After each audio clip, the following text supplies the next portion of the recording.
A new week begins, and we have cold air mass after cold air mass after cold air mass. And we've got snow in the new snow capital of the East, forecast for Virginia and northern North Carolina. So we will get into all of this in incredible detail because we had a few days to rest up our brains here on tonight's Joe and Joe Weather Show podcast. Support the Joe and Joe Weather Show podcast. Use our referral link that's on the description of this podcast on YouTube to get you to Amazon. Buy your stuff. Amazon chucks us a little bit of coin for sending you there. And the Joe and Joe Weather Show live version, live podcast is commercial free. And we appreciate very much those of you who have shopped the referral link on Amazon. And there's still plenty of time to get you the weather geek in your life, a Tempest weather station. A Tempest by WeatherFlow. The revolutionary Tempest weather system runs on solar power, needs no wiring. You can get a display for it if you want, runs off your mobile device, and you will be part of the fastest growing observing weather network on the planet. The link for this is pinned to the top of the chat board tonight. It's also on the descriptor to this podcast. I tried to change the coupon code, Joe Rayo, but it's not letting me. Okay. So here's the deal. If you use the coupon code that we have, Autumn 2025, you will get 10% off. But if you forget to use the coupon code and use the coupon code that they give you, that's on the Tempest website, you'll still get the 10% off. So you got two coupon codes that you can use. I forgot what the other coupon code was, but either one will get you 10% off your Tempest weather station. So I was looking, first of all, this is the second system going into Virginia and North Carolina in the last 4 days. So upstate New York and New England has had their first accumulating snows of the season. Virginia, northern North Carolina, West Virginia, parts of Kentucky, Ohio, Indiana, Illinois, Michigan, Wisconsin, they've already had, a lot of those areas have had multiple snows already. And everybody else in between has gotten very little. But everybody's gotten the cold, and there's more cold coming. It looks like, Joe, a shot of cold weather to kick off the week, and then we've got another shot of cold weather coming in for the end of the week into next weekend. And in between this cold sandwich, a bit of a warm-up at midweek on Wednesday, enough of a warm-up so that when we do get precipitation, guess what? It's not going to be snow. It's probably going to be more in the form of rain and showers, believe it or not. Right, and then there's an even colder air mass that's set to come in Saturday night and Sunday, and for the first part of next week. This is the sweep of air is that's coming our way for next weekend is originating all the way up near the polar regions. So this is about as cold an air mass that we have seen so far. This coming up in a few days. So if you thought it was cold here on Friday, and if you think it's cold tomorrow, wait, you ain't seen nothing yet. Yeah, because that is a cold air mass, and there's a lot of energy in that northern stream. So we might see occasional model runs that perhaps could show may show some snow in the transition this weekend, but I wouldn't put a whole lot of faith in it, considering how things tend to play out around here. Plus, the other problem is you got this really rapid northwest flow, which is fine and dandy for cold air. But the problem is that we're getting these shots of cold air every couple of days. So these short waves in the upper atmosphere that are moving through are basically running one behind. They're running one behind the other, and it doesn't really allow for a whole lot of room for any one of them to get strong. So that's, I think, that's going to be an issue going forward over the next couple of weeks while we deal with all this cold. And the other thing, as far as the cold goes, for a lot of areas, this is the coldest start. This is the coldest first. I saw this a couple of days ago, but I'm sure we could add the last 2 days. So the first 7 days of December, the coldest start to the month of December since 2002. Wow. Yeah. Okay. Well, I haven't remembered too many Decembers as cold as this, and we are going to indeed maintain, as you said, the cold weather for a number of days to come. However, I might also point out that a lot of this cold air is being driven southward into our area by Alberta Clipper storms, storms that pass mainly north of us. And so while we may get with the transition to colder air, snow showers and flurries, a cheap thrill, if you will. If you're looking for anything that could put down a significant or substantial amount of snow with this cold air, it doesn't appear to be happening. It looks like we're going to be Right. looking at, in fact, near or even perhaps even below normal precipitation, maybe right on through the next week or two, along with the cold weather. Yeah, and there is a southern stream of disturbances moving along, but they are totally out of sync with what's going on in the north. So nothing is phasing or even partially phasing. So the south is in its own little world, and that's why you're seeing you're seeing the system a couple of days ago, and now you're seeing another one that's going to go through uh, southern West Virginia, much of Virginia, and into northern North Carolina. Welcome tonight to everybody on the chat board and those of you who are lurking in the background. I get a kick out of the fact that there are a lot of people that do message me and say that they are lurkers in the background. So that is consoling that they do that. So hi to all the lurkers out there. We're here. No changes in the schedule this week so far. So we'll be here Sunday through Thursday at 7:35 p.m. And we do throw in the occasional Friday and Saturday when there are storms around, but it doesn't appear like we'll have be doing that this coming week. But if we do, we'll let you know about it. So subscribe to my YouTube channel. Turn your notifications on so you don't miss us. And of course, if you like the show, it makes us feel good if you hit the like button.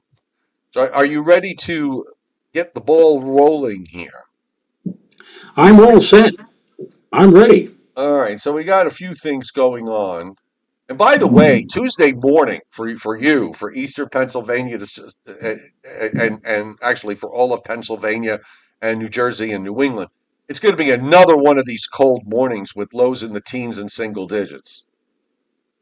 Single digits or tingle digits? I call them dingle sidgets. Yeah. Yes. Uh, So here are the watches and warnings that we have up tonight. We've got winter weather advisories up for southern parts of West Virginia, much of central and southern Virginia. However, there are a handful of counties along and west of Richmond, I believe. I don't know if Richmond is in this, but there I, th- are a I think we handful. need. Oh, there we go. No, never mind. Never Oh, mind. okay. Um, we have a 1, 2, 3, 4, 5, 6. They have 7 counties. Richmond is not in this. They're just to the north of this, but they do have 7 counties in south central Virginia where we do have winter storm watches up. So I think they're thinking maybe there'll be a hot spot um, for snowfall. Also, the in northern North Carolina from west to east, we have winter weather advisories up. So if it makes you feel bad, I'll make you feel worse. Elizabeth City, North Carolina, is under a winter weather advisory. So that kind of tells you how things are going here. Virginia Beach is not in a winter weather advisory, Joe, but they are in a special weather statement zone. So they Yeah. so so they must be warning for flurries or something. And Rocky Mount, North Carolina, Raleigh, Durham, North Carolina, Greensboro, and Winston Salem on the North Carolina side, Mount Airy and Danville, Roxborough and Henderson and Roanoke or Roanoke Rapids, and Roanoke Rapids are under winter weather advisories as well. So it's so far. I always try to get at least try to get some clues in the next coming weeks because a lot of the times how things set up in the early part of the winter is how it plays out for much of the time during the winter. So you get a rhyming sense of where the snow targets are going to be and where the boilerplates are going to be with regards to little or no snowfall. Winter storm watches up for northwestern Minnesota and northeastern North Dakota. We have high wind watches up for the rest of North Dakota as well as South Dakota, much of Montana, and into Wyoming. And flash flood watches up in north central Idaho. So, there's warm air up in the west. They're not getting much snow there. And we have flash flood watches up for the Cascades. I mean, so it tells you what's going on here because we've got ridging in the western part of the United States and we've got troughing in the east. All the cold air is coming. It's just that we don't have the right setup for I should maybe the right setup or the proper setup for snow events. Meanwhile, tonight there is a cold front that is running across western New York down through Pennsylvania, or at least it was at 4 o'clock this afternoon. It's probably a little further east now into southern Ohio, down through Kentucky and Tennessee. It was a pretty cold day up and down the East Coast. You had to go all the way down to South Georgia to find 50s for highs, and that's cold for them. Well, I'll tell you, the 40-degree temperatures as we've had locally here the last couple of days really felt good, considering how cold it was on Friday. And certainly yesterday, when yours truly, along with my wife, my daughter, we were outside in the afternoon hours to put the reindeer and Santa's sleigh up on the front lawn.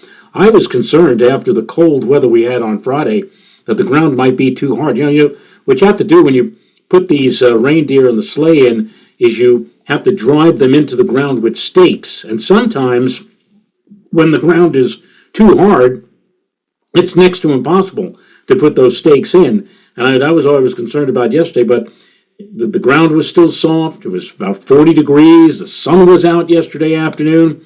It was lovely. And today, even though we did lose the sun by the afternoon, still upper 30s to around 40.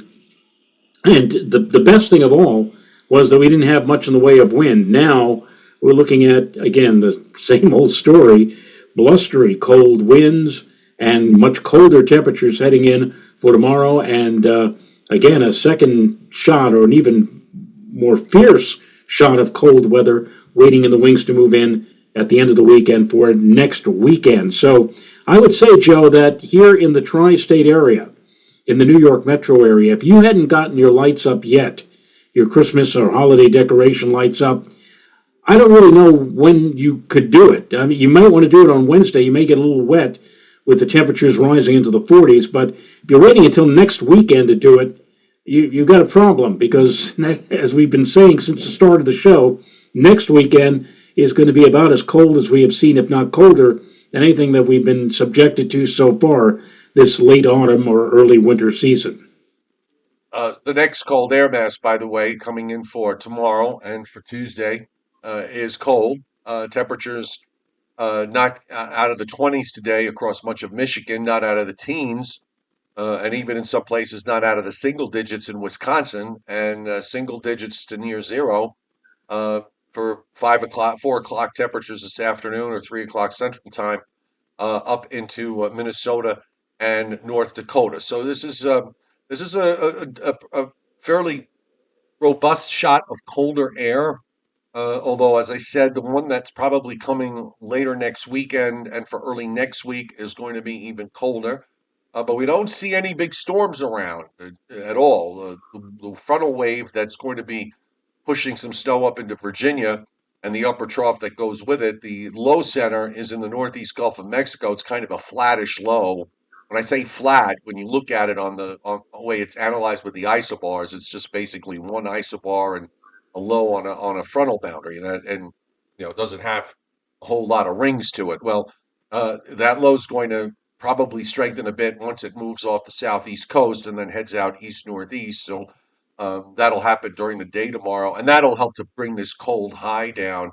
Out in the west, it's actually fairly warm. I mean, we're looking at temperatures generally in the 40s in Wyoming and in Colorado. Of course, elevation makes a difference, but in some of the more populated areas, it's fairly warm, and that warm air extends up into Idaho And you go into Washington State and into Oregon, it's in the 50s, mid to upper 50s, in fact. So no wonder even the Cascades probably have to go to the highest peaks to get some snow there with this weather system that is coming in. And here's a satellite loop tonight. And you can kind of see what I was talking about before, where the two streams are so separate. You've got all the northern front is obvious with the clouds that are from New England southwestward into Illinois and Missouri, and then you got a little bit of a break, and then you got these clouds with moisture rushing up from the southeast coast to eastern North Carolina, and then zooming eastward out from there. Just turning that jet is turning straight east, so there's really no lift to bring this stuff up. And you also could see impulses off in the Pacific that one is approaching pretty rapidly into the Pacific Northwest. And snowing in upstate New York, Joe, right now in western New York and in central New York. Looks like it's snowing in Syracuse on the radar at least. Looks like it was snowing in Rochester and they're getting a break, but there's another band to their north. And then there's some snow, light stuff from Syracuse northeastward up toward Plattsburgh, and in northern Vermont and northern New Hampshire, also a little bit of snow in parts of southwestern Maine. There's some light echoes in southern Pennsylvania. Then to the south, we've got rain in coastal South Carolina down into Georgia, South Georgia, and northern and central Florida, and some strong thunderstorms there on the radar cutting across Florida. And then another impulse right behind that one with some rain showers and downpours in Louisiana into Mississippi and some lighter rains further north from there. You've got some snow in the eastern Dakotas and going into Minnesota. And you've got some snow and rain in western Montana and southern Idaho, and rain coming in to the Pacific Northwest. You mentioned about precipitation. If you look at the coastal plain from New Hampshire down southern New Hampshire all the way down to northern Florida, you're looking at basically a tenth of an inch, at most a quarter of an inch, and in some places even less than a tenth of an inch over the next 7 days.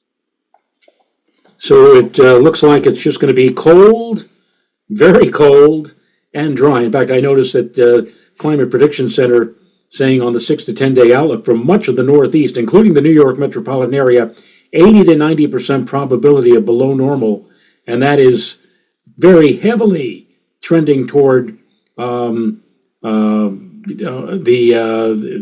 likelihood that you're going to be seeing temperatures well below where they should be in the coming week to 10 days. Correct. Dry in the southwest, dry actually from the southwest to the southern plains, no precip in the next 7 days. The northern plains, some half-inch amounts in Minnesota and around the Great Lakes, also in upstate New York, and also western New York and western Pennsylvania, so that's lake effect. And then you've got big precip amounts in central and northern Idaho, and also along the western half of Oregon and Washington. We're talking, oh God, that's 10 inches or more of liquid up in the Cascades. Now, if it's too warm for snow, there's going to be some serious flooding that's going to go on there if that verifies. Yes, very much so. So here's this is the latest GFS.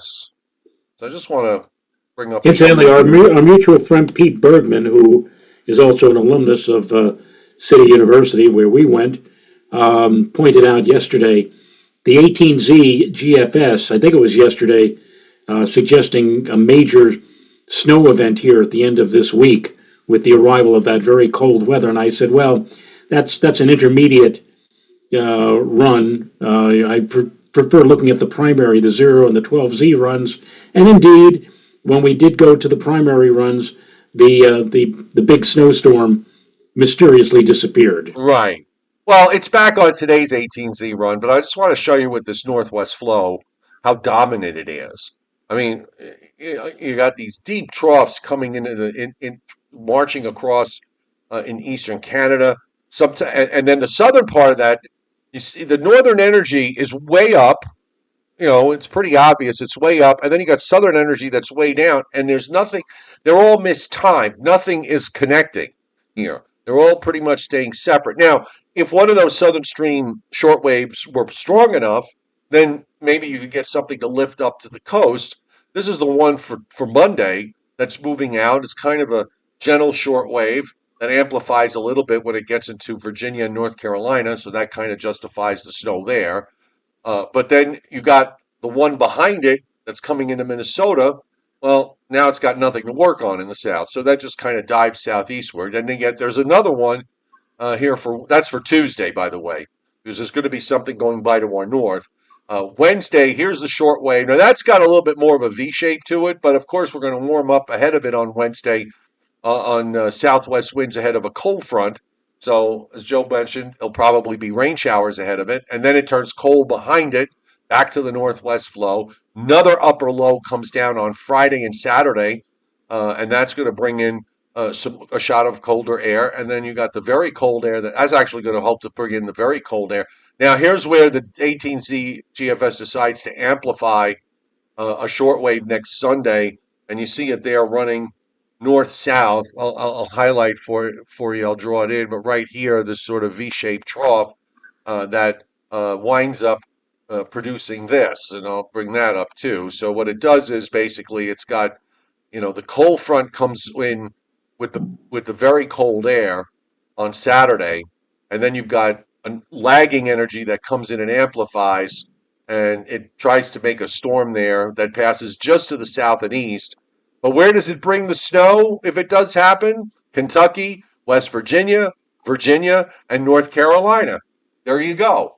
The rhyming continues, but this is a cold. We don't want to focus too much on that because that's a long shot chance. The cold is going to come, and this, I'm wondering, Joe, if this is going to be even colder than the shot of air that came down last Friday. It looks to me like it will be because it's also going to go much further south too. I'm looking here on the chat board, and we have Ruben mentioning the fact all this cold and no snow around New York. What a waste! Another cold, snowless pattern. And all I could say to that is, hey, guy, look at the calendar. It's December the 7th, and the astronomical winter hasn't even begun yet, and we've got, the coldest and snowiest traditionally, climatologically, stretches well out ahead of us. So Yes. if you're basing the whole winter on what's happening now and already throwing in the towel, then you really don't deserve to be a weather enthusiast, because you know as well as most everybody that this could very well change in the coming days and weeks to come. So, and enjoy the fact that we've got the cold weather. As we pointed out a few days ago, I think was it last year we had like near record temperatures at this time of the year in early December. It was very warm or abnormally warm. At least now you got it. It feels like it's supposed to at this time of the year. It feels like winter is upon us, even though, again, in the official sense, it's not. Meteorologically, it is, and it's kind of nice. And No, Ruben refers, yes, Mr. Rayo, but every year the snow weenies are correct with the snow never making it here. Well, this could be a different story. I don't know. We'll see. nobody knows. Nobody knows. Here's Not even the Farmer's Almanac knows now. They went out of business. exactly. So here's I'm looking at the European, which pretty much has the same idea with the cold air. It doesn't amplify. He got the first short wave that goes out, and then you've got the cold front for Wednesday. So everything's pretty much the same. Cold shot behind that, another big upper low that drops down at the end of the week and the weekend, and this one would be the one that would probably trigger off some kind of storm development. But if you look at the European, it's really just a strong cold front that comes through and ushers in cold air. And I really don't see it only goes out to 144 hours on the 18Z.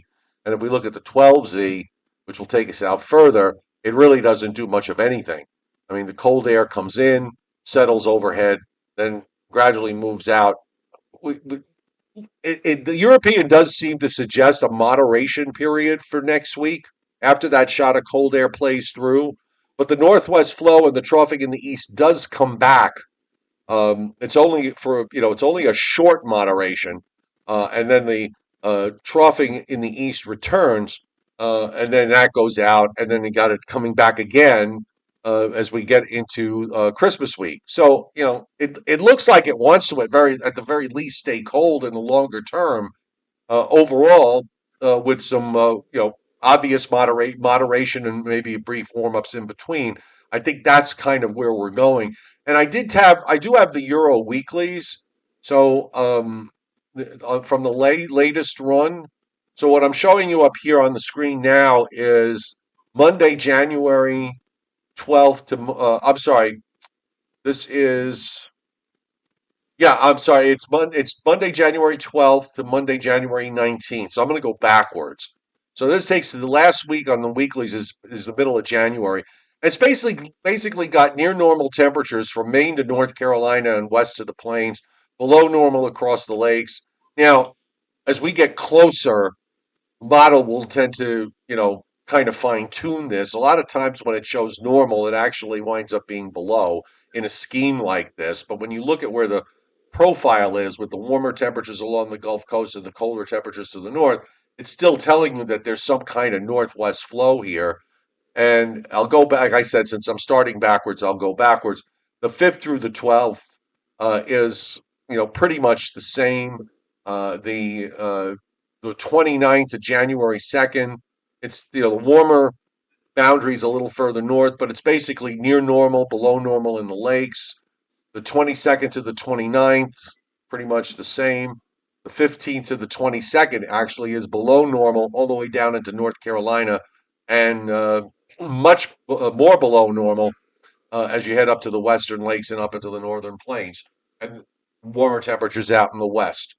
So, bottom line is we've got cold air masses coming down.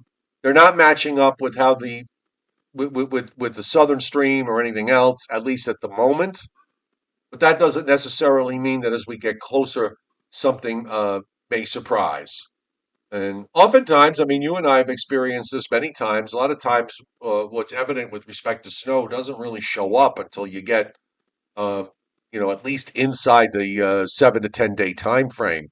Oh yeah, And we, even we sometimes it doesn't even show up until until you get into the 5 day time frame. I could remember a few years ago. It was right around Super Bowl time.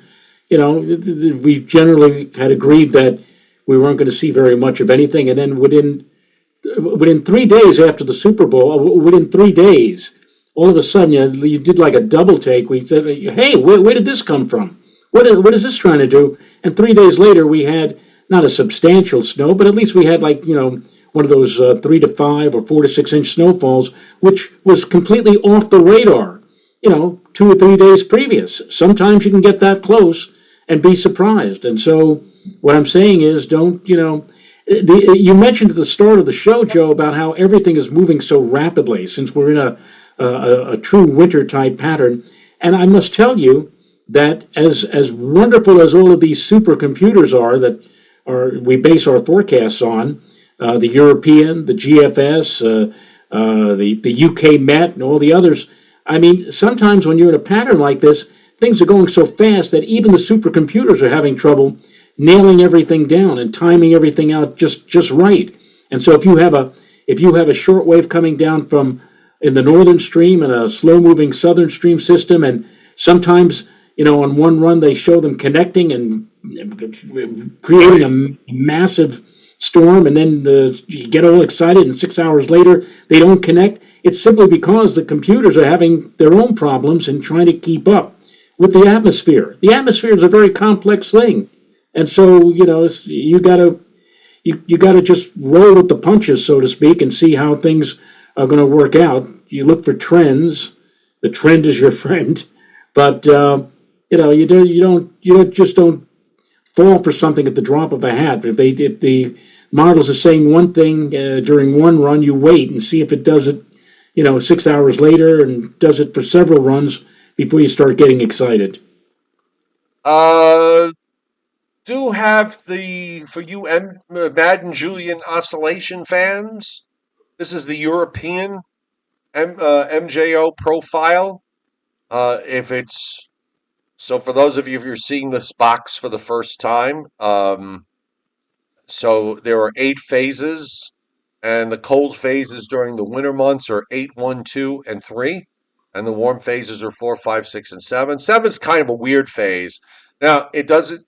A lot of people go to these absolutes with the MJO. I will just tell you that last year, last winter, we had 2 snowfalls while we were in the MJO phase 6. Okay, so just because you're in a warm phase doesn't necessarily mean that it can't snow. And on the other side of that equation is that we spent a lot of the time last winter in phases 8 and 1. And what happened? It was so cold. Everything was suppressed so far to the south that the Gulf states had seen historic snowfalls, and most everybody else saw very little. Right now we're in the cold phase 8, and it looks like we're going to stay in the cold phase 8 right through the 21st, which is far as that forecast is concerned. So take all that stuff. Anything that you see beyond the 5-day short range shall be taken with a grain of salt. And the further out you go, that salt grain grows into a salt mine. Okay, that's just the way it is. All right, you got Burler Jeopardy because we didn't do it last week. I believe I do, and we'll be going to it in just a very few moments. If I could just bring it up. Come on, let's go. Da, da, da, da, da. And what we're going to have on this Briller Jeopardy, ladies and gentlemen, is weather extremes in December at Central Park. Weather extremes at Central Park, and we start off. Hold on for just a second. I just lost my view of the. I was trying to get to see. So far, by the way, we have 77 likes, at least on my count. So Okay, maybe well that's good. with this Briller Jeopardy, we can make it to 100. But so these are weather extremes in December at Central Park, and we start with number 1.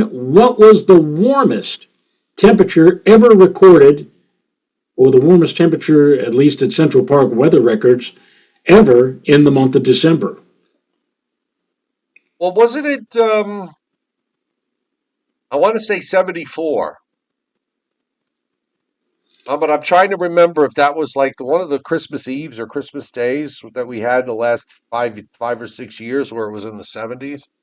It got to 70. I'm trying to remember if we had a warmer day in the beginning of the month, which is always possible. Um, I'll stay with I'll say 70. I'll say 74. Okay, well, that is a pretty darn good guess. In fact, it's in Snake Country, but Harold Olson hit it right on the head with 75. Ah, And I understand what you're saying, Joe, about Christmas. I remember there was that one Christmas where it was like near 70 at my house, but I was up here in Putnam Valley. But the warmest temperature ever at Central Park in the month of December, 75 on this date, December 7th, in 1998. I believe that was a major El Nino year. There were all kinds of crazy things happening that year due to the El Nino. And December 7th, 1998, the temperature at the park was 75 degrees, believe it or not. all right. Okay, so now we go in the opposite direction. What was the coldest temperature ever recorded at Central Park in the month of December? The coldest temperature. I will say, hmm. Oh God. And we already have a winner, by the way. Our Well, it's old definitely a buddy. below zero number. I'm just trying to remember if it was. I'm trying to remember from that cold one from night. I was going to say minus 13, like New Year's Eve of 1917 or something, or You hit it 1916. right on the nose, minus 13, and it was not New Year's Eve, but it was New Year's Eve Eve, December 30th, Oh, okay. 1917. and Rich Rothmansky got it as well with minus 13. A lot of you had like 5 degrees and 0 degrees. You gotta understand it was it has been a lot colder than that. In fact, I can remember it was a Christmas Day 1980. Now it's not a record, but I remember, Joe, we had temperatures of near or just below zero at Central Park, and the temperature in the afternoon never got much above 7 or 8. That was about as cold a Christmas as I could ever remember. But minus 13, December 30th, 1917. Brr. Wow. Anyway, so number three is what was the coldest daytime maximum in December? In other words, the coldest high temperature in sunshine, I guess, during the afternoon or midday hours. And the fact that just told you that the coldest temperature ever in December was minus 13, December 30th, 1917, is probably a big, big hint as to what at least the date was for the Right. coldest daytime maximum. So from that minus, basically, here's let me just rearrange the question. From that minus 13 on December 30th, 1917, what do you think the high temperature was that day? I'm going to say above zero because I don't think New York City has never. I don't think New York City has ever had a day where, even on the day where it set the all-time low in 1934, it got above zero. So I'm going to say four above. Believe it or not, and I'm shaking my head here because the fact is that if this is correct, and I'm sure it is, the chairman did his research correctly, but I'm surprised that the temperature managed to go as high as it did on that minus 13-degree morning. It went up quite a bit from that minus 13. Oh, it did. Now Bobby Livingsworth is the closest so far. He has 10, and Okay. I will tell you that Bobby Livingsworth's 10 is still too low. Believe it or not, So how about 12? uh, still too low. 14. Well, Michael McGuire finally got it. He got it with 15, 15. 15 degrees. So taking into account zero as a number, we have here a situation where after bottoming out at minus 13, we got to 15. So that means the temperature went up 29 degrees on that day in 1917.